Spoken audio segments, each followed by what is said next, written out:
أعوذ بالله من الشيطان الرجيم بسم الله الرحمن الرحيم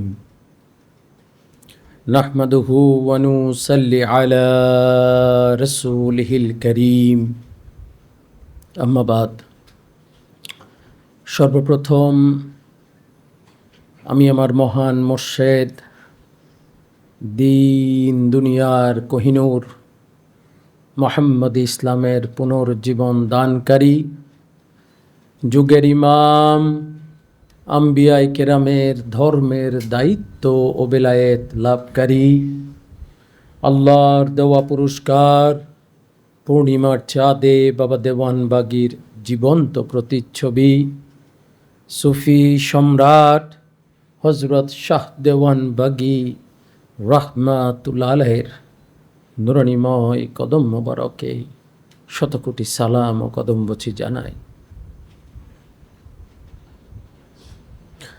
সালাম ও কদমবচি জানাই কুতুবুল আকতাব দুররে মাকনুন খাতুনে জান্নাত দয়াল মা রাহমাতুল্লাহ আলাইহার নুরানিময় কদম মোবারক। উপস্থিত লাইলাতুল কদরের রজনীতে বাবে রহমতে আগত আশিকে রসুল ভাইয়েরা, অনলাইন প্ল্যাটফর্মের মাধ্যমে আমাদের সাথে সংযুক্ত আশিকে রসুল ভাই ও বোনেরা, আপনারা সকলেই আমার সালাম গ্রহণ করুন। আসসালামু আলাইকুম ওয়া রাহমাতুল্লাহি ওয়া বারাকাতুহু। আজ মহিমান্বিত রজনী, লাইলাতুল কদরের রজনী, যে রাতের মর্যাদা দিতে গিয়ে মহান রব্বুল আলামিন পবিত্র কোরআনুল কারীমে পুরো একটি সূরা নাজিল করেছেন। যেই রাতের কথা তিনি বলেছেন হাজার মাসের চেয়ে উত্তম রজনী, যেই রাতে কোরআনুল কারীম নাজিল হয়েছিল এবং যে রাতকে দয়া, ক্ষমা, প্রার্থনার রজনী হিসেবে মনোনীত করা হয়েছে। এ রাতে ফেরেশতাগণ আসেন আল্লাহর তরফ থেকে তার অসুস্থ, দুর্বল, কষ্টের বান্দাদের খুঁজে বের করে ক্ষমা পাওয়ার জন্যে দৌড়ান। এই মহিমান্বিত রজনী আল্লাহ দয়া করে প্রতি বছর আমাদেরকে দান করেন, যাতে আমরা এই রজনী আল্লাহর প্রেমে, আল্লাহর ধ্যানে, আল্লাহকে পাবার আশায়, আল্লাহর সন্তুষ্টির জন্যে আমরা বিভিন্ন ইবাদতের মাধ্যমে এ রাত উদযাপন করি। যদিও ইখতিলাফ আছে কোন দিন সেই রাত। রমজান মাসের বেজোর সংখ্যার শেষ 10 দিনের বেজোর সংখ্যার রাত নিয়ে ইখতিলাফ আছে, তবে মেজরিটিদের মত হচ্ছে 26শে রমজান দিবাগত রাত, অর্থাৎ 27শে রমজানের রাত। এই রাতের কথা মহান রব্বুল আলামিন এমফাসাইজ করছেন, জোর দিছেন যে এটা হাজার মাসের চেয়ে উত্তম রাত। এটা সাধারণ রাত নয়, হাজার মাসের চেয়ে উত্তম। এবং এই মাস, এ রাত আপনি যদি খুঁজে পান, তাহলে মহান রব্বুল আলামিন এই রাতের ইবাদতের ওয়াসিলায় আপনাকে আমাকে মাফ করতে পারেন। এ রাত মূলত মালিকের সন্তুষ্টি অর্জনের রাত। এ রাত মূলত মালিককে কাছে তার সন্তুষ্টির জন্যে বান্দা রোনাজারি করবে, কান্নাকাটি করবে, ক্ষমা চাইবে, দয়া চাইবে এবং বলবে তুমি আমাকে মাফ করে দাও, আমি তোমার সন্তুষ্টি চাই। সকল কথার মূল হচ্ছে আমরা মালিকের সন্তুষ্টি খুঁজব এই রাত ভর, রাত ব্যাপী। আলেম ওলামাগণ এই রাতের মর্যাদা তাৎপর্য নিয়ে দীর্ঘ আলোচনা করেছেন।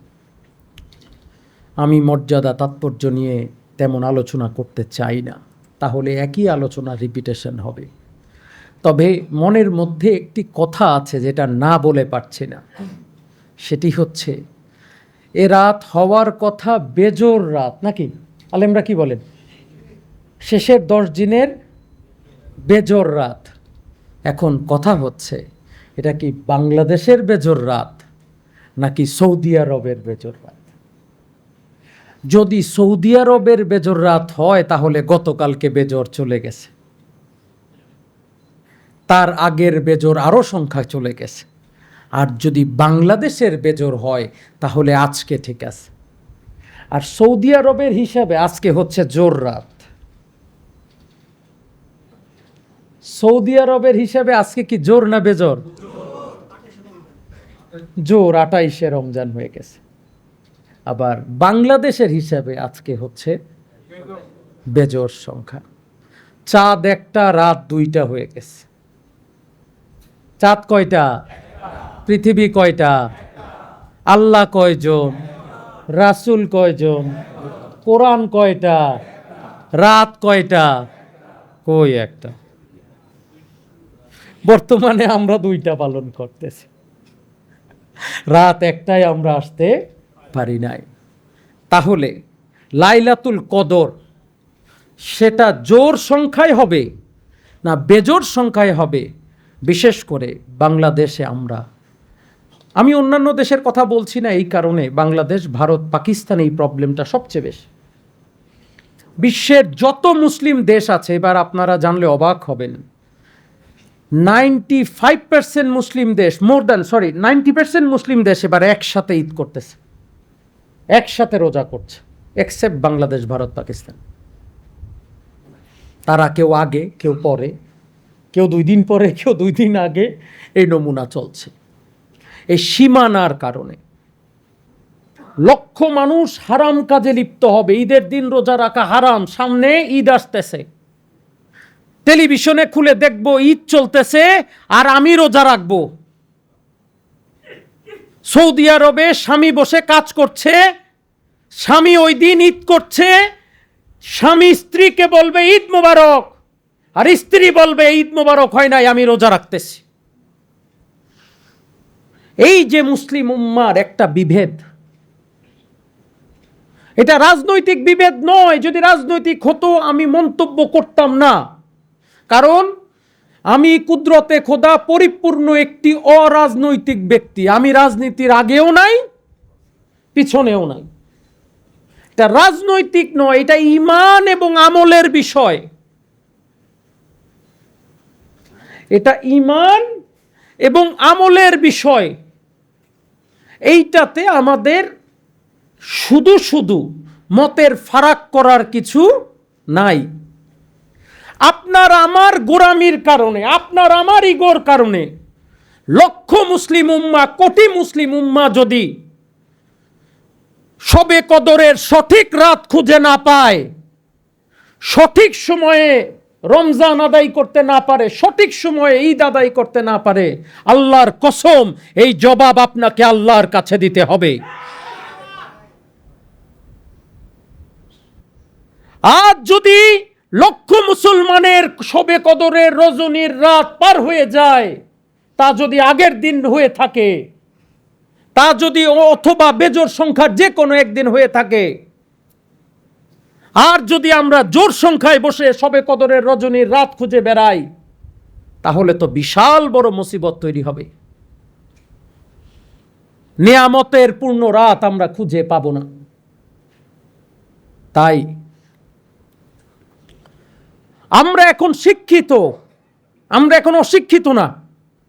আগে এক সময় ছিল হয়তো বাংলাদেশে নিরক্ষরতা 50%, এখন ঘরে ঘরে শিক্ষিত জ্ঞানী, ঘরে ঘরে ডাক্তার, ইঞ্জিনিয়ার, প্রফেসর, ঘরে ঘরে গুগল আছে, মোবাইল আছে, টিপ দিলে দেখা যায় বিশ্বের কোন প্রান্তে কি হচ্ছে। যদি প্রশ্ন করা হয় বাংলাদেশ, ভারত, পাকিস্তান, সৌদি আরব, আমেরিকা, জাপান, কানাডা, অস্ট্রেলিয়া এগুলো কি আল্লাহর তৈরি না বান্দার তৈরি? কার তৈরি? বান্দার তৈরি।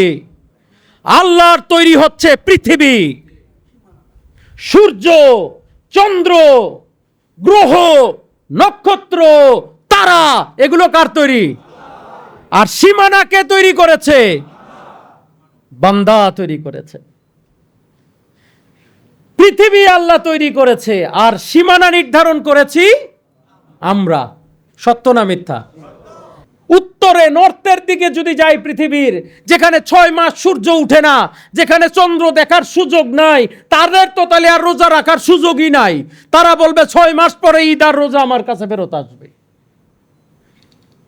সারা পৃথিবীর জন্য চাঁদ কয়টা? বিশ্বের এক জায়গায় চাঁদ দেখা গেলে সারা মুসলিম উম্মার জন্য রোজা রাখা ফরজ। সত্য না মিথ্যা বলেন? আমাদের এই ভ্রান্তটা থেকে বের হয়ে আসা উচিত, অন্যথায় দিন যত যাবে মানুষ এর ইবাদত আমল নষ্ট হচ্ছে। মুসলিম উম্মাহ ক্ষমা পাওয়ার রাত খুঁজে পাবে না। ক্ষমা পাওয়ার রাতটা যদি খুঁজে না পায়, ক্ষমা হইল না, সেই আল্লাহ যদি ওই ক্ষমা পাওয়ার জন্য নির্দিষ্ট তারিখ, নির্দিষ্ট সময় দিলেন, মুসলিম উম্মাহ খুঁজে পেল না কারো ফতুয়ার কারণে, তাহলে এই দায়ভার তো ফতুয়াকারীকে নিতে হবে না? হবে না? হবে না? শুধু দায়ভার না তো, আপনি ক্ষমা পেলেন না, দিন শেষে তো জাহান্নামে যাবেন আপনি। আপনার কর্ম দ্বারা যদি আল্লাহর সন্তুষ্টি না হয়, এইটা বুস্ট করে কি আমি এই বুস্টে আল্লাহর কাছ থেকে এই রাতে ক্ষমা পেয়ে যেতে পারি। সুযোগ ছিল না? ছিল না? আল্লাহ আমাকে এই রাতে মাফ করতে পারতেন, কিন্তু সময়, তারিখ, জাতির সঠিক সময় তারিখ না জানার কারণে এই বুস্টার হয় নাই। এবার কিও মুসিবত হয়েছে আমার, আমি খুঁজে পাই নাই। এখন না পাওয়ার কারণে দেখা গেল আমি জাহান্নামের আগুনে জ্বলতেছি। সো জিনিসটা খুব ছোট না, জিনিসটা টেবিলে বসে সিদ্ধান্ত নেওয়ার নয়, জিনিসটা মুসলিম উম্মার ইমানের বিষয়, জিনিসটা মুসলিম উম্মার ক্ষমা পাওয়ার বিষয়। দয়া করে আমি অনুরোধ করি, দয়া করে আপনারা এই বিষয়গুলো সবার সাথে আলোচনা করেন। যে যেই শ্রেণীতে আছেন মানুষকে বুঝান, যাতে আমরাও 95% দেশের সাথে একসাথে রোজা রাখতে পারি, একসাথে সবে কদর করতে পারি, একসাথে ঈদ করতে পারি। আমি কি বুঝাইতে পারলাম? দয়া করে এই বিষয়টার সঠিক সমাধান হোক আমরা চাই। আমাদের মুর্শেদ বাবা দেওয়ানবাগী রহমাতুল্লাহ আলাই তার 71 বছর বয়স পর্যন্ত তিনি এই বিদ্যার উপর এমফেসাইজ করেছেন যে আমাদেরকে এই বিদ্যা শিখতে হবে এবং এইটা সঠিক করতে হবে। সারা বিশ্বে একই দিনে ঈদ করা সম্ভব, একই দিনে রোজা রাখা সম্ভব। সো আমরা যদি এগুলো নিয়ে আলোচনা করি আমাদের পর্যায়গুলোতে, জাতির ভ্রান্ত ধারণাটা একদিন ভাঙবে এবং জাতির পরিবর্তন আসবে। আমরা আমাদের জায়গায় সব বলিষ্ঠ গলায় এ কথাগুলো বলা অনেক বেশি জরুরি। পৃথিবীতে সবচেয়ে কঠিন কাজ হচ্ছে মানুষের চরিত্রকে পরিবর্তন করা। পৃথিবীতে এর চেয়ে বড় কঠিন কাজ আর নাই। একটা চোরকে জেলখানায় নিয়ে যান, জেলখানা থেকে বাইর করেন, দেখবেন আবার 2 দিন পরে সে চুরি করতেছে। কি এরকম হয় না? হয় না? সমাজে আছে না? হ্যাঁ, কতবার ছিনতাই চুরির জন্য ধরা খাইতেছে, ডাকাতির জন্য ধরা খাইতেছে, বাইর হইলে 2 দিন পরে আবার সে একই কাজে সে ফেরত যাইতেছে। কি কারণ? স্বভাব চেঞ্জ করতে পারে না।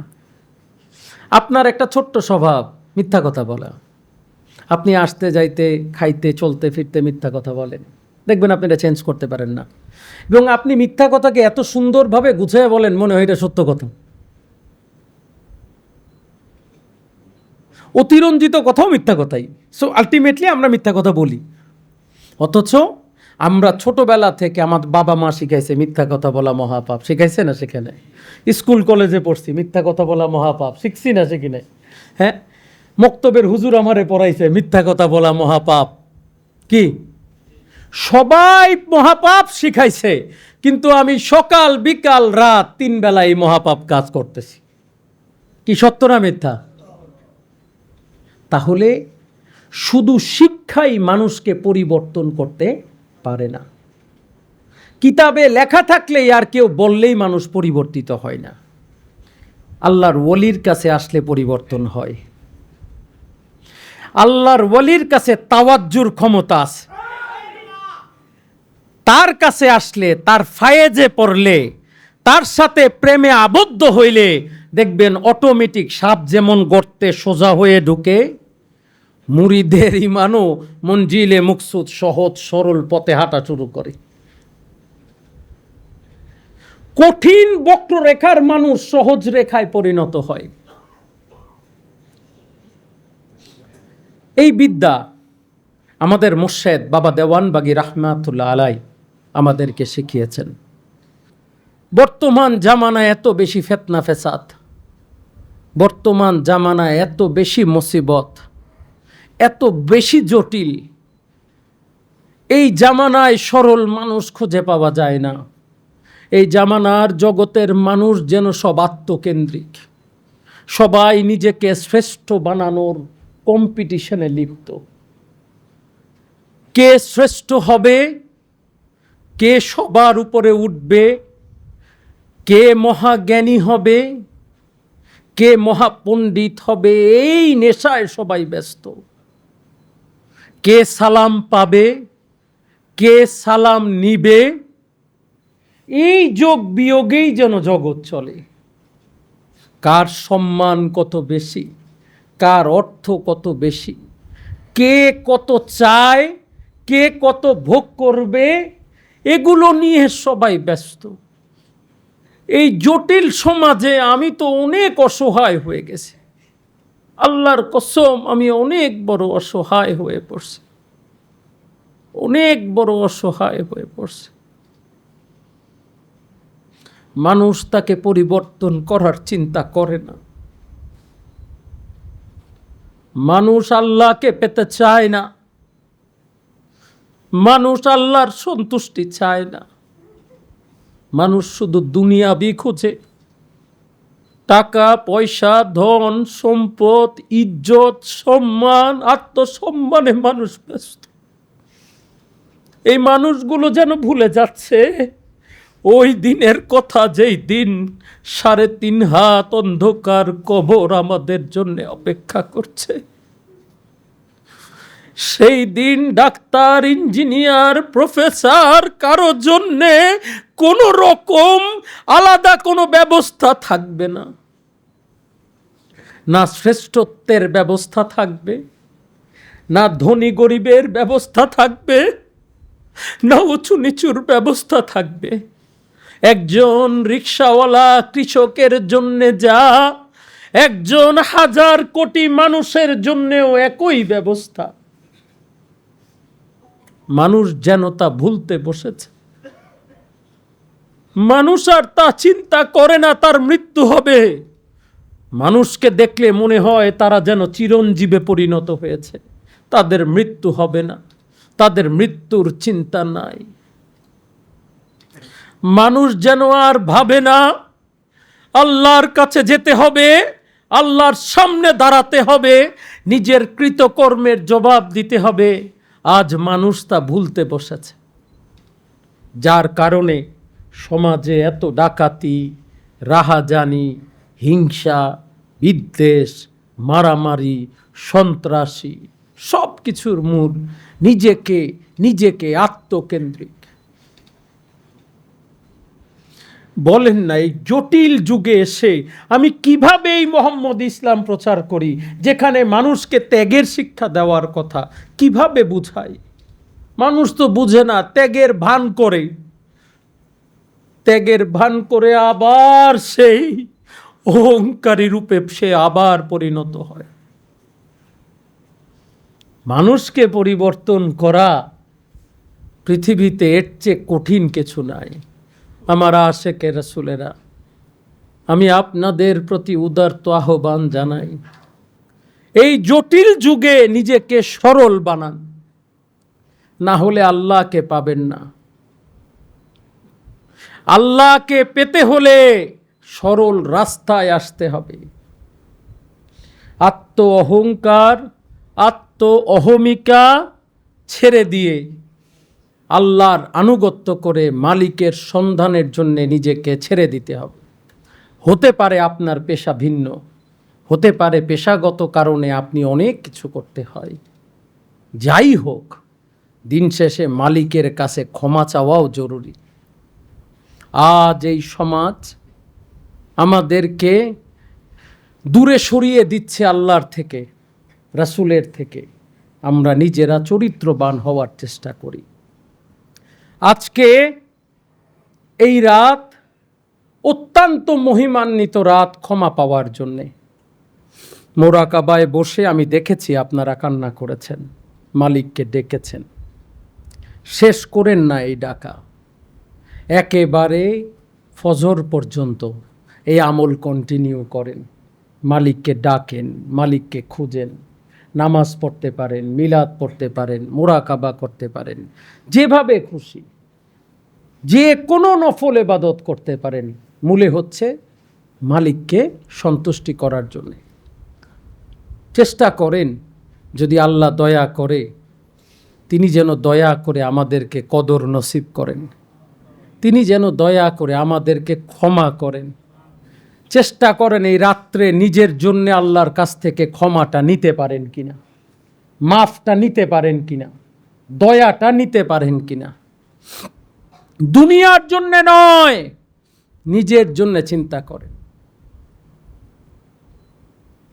আশেকে রাসূলেরা, এই মোহাম্মদ ইসলাম আপনাকে ত্যাগের শিক্ষা দিবে, এই মোহাম্মদ ইসলাম আপনাকে আল্লাহকে পাওয়ার শিক্ষা দিবে, এই মোহাম্মদ ইসলাম আপনাকে চরিত্রবান হওয়ার শিক্ষা দিবে। আপনাকে এই তরিকায় শামিল হলে ত্যাগ করা শিখতে হবে, চরিত্রবান হওয়া শিখতে হবে, আল্লাহর আনুগত্য করা শিখতে হবে। যদি তা না করেন দিন চলে যাবে, আশেকে রাসূল বলতে পারবেন কিন্তু অন্ধকার কবরকে আলোকিত করতে পারবেন না। তাই সবাই চেষ্টা করেন যার যার জায়গা থেকে এই রাতে আমল করে আল্লাহর সন্তুষ্টি অর্জনের জন্যে।